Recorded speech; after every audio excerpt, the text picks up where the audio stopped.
Nagprotesta ang ilang grupo sa Maynila bilang pagtutol sa pagpuputol ng mga puno sa Quirino Avenue. At live mula sa Maynila, may Express Report si Mon Gualvez. Mon, ano bang update dyan sa aktibidad ng ilan ngang mga grupo?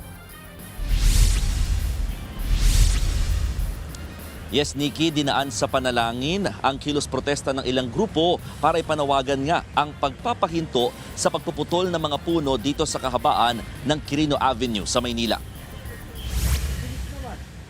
Sa pangunguna ng Malate Catholic Church, nagsagawa ng Stations of the Cross sa Quirino Avenue ang nasa 100 mga nakilahok. Suot ang kulay itim na laso sa braso na nanawagan ng grupo na pangalagaan ng mga puno. Binasbasan din nila yung mga tree stamp o marka ng mga naputol ng puno.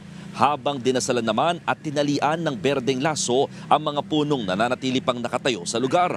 Nauna nang sinuspinde ng Department of Environment and Natural Resources o DNR ang tree cutting sa Quirino Avenue habang nire-review ang Southern Access Link Expressway o SALEX project.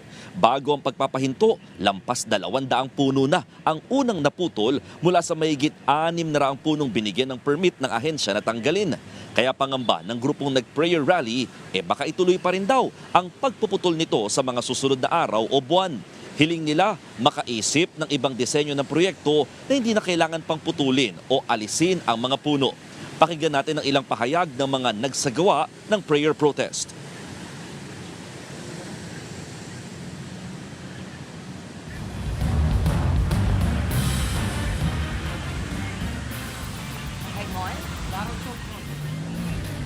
Nikki, bukod sa prayer protest, may inihanda ring signature campaign naman ang grupo bilang bahagi ng kanilang petisyon na tuluyang hindi nga matuloy itong pagpuputol sa mga natitira pang puno.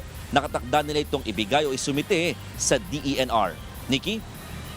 Yan ang Express Report ni Mon Gualvez. Mga kapatid, Nikki de Guzman po. Para sa pasada ng mga rumaratsyadang balita, mag-follow at mag-subscribe na sa social media pages ng News 5.